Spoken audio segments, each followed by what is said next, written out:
ভারতীয় জনতা পার্টির পরিবারে হাজার হাজার স্বাগতম। ভারত মাতা কি ভারত মাতা কি দাদা দেশ দিগন্তে ছড়িয়ে দিন বন্দে মাতরম। প্রধানমন্ত্রী নরেন্দ্র মোদীর দেশপ্রেমমূলক চিন্তাধারা দেশ দিগন্তে ছড়িয়ে দিন।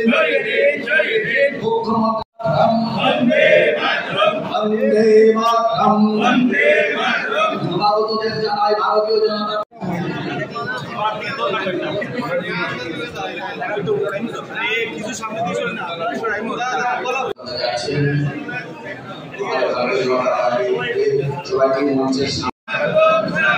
নবাগতদের জানাই ভারতীয় জনতা পার্টি পরিবারে হাজার হাজার স্বাগতম।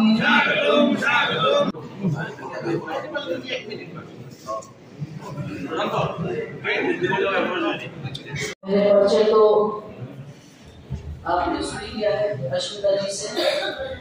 अपना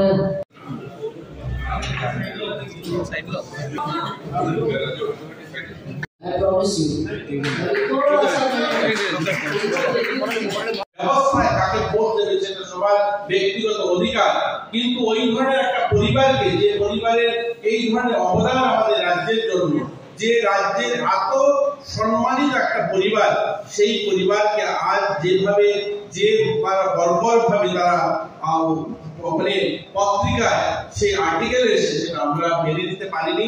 আমি ব্যক্তিগতভাবে মেনে নিতে পারি। আমার ভারতীয় জনতা পার্টি সরকারের যারা প্রতিনিধি আছে, পার্টি কার্যকর্তা যারা আছে, আমরা সবাই এটাকে খণ্ডন করি, আমরা সেটাকে ধিক্কার জানাই।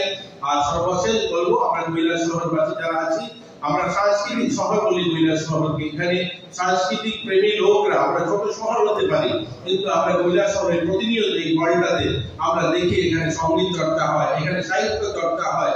এই কৈলাস শহর আমরা অনেকবার দেখেছি যে কৈলাস শহর ছোট শহর দুর্গাপূজার সময় অনেকগুলো 15-20খানা ম্যাগাজিন বেরোয়। এখনকার শহরে এতগুলো ম্যাগাজিন বেরোয় না, কারণ এই কৈলাস শহরের মানুষ সাংস্কৃতিক প্রেমী মানুষ। আমি সবার কাছে, সাংস্কৃতিক প্রেমী মানুষের কাছে অনুরোধ করবো, সবার কাছে বড়জোরে বিরোধী করবো, এদেরকে যারা এই ধরনের গর্বর মানসিকতা রাখেন, যারা এই ধরনের ভাষা ব্যবহার করতে পারে, এই ধরনের রুচি রাখতে পারে, তাদেরকে ধিক্কার জানিয়ে আমরা 26 তারিখ তার প্রমাণ দেব।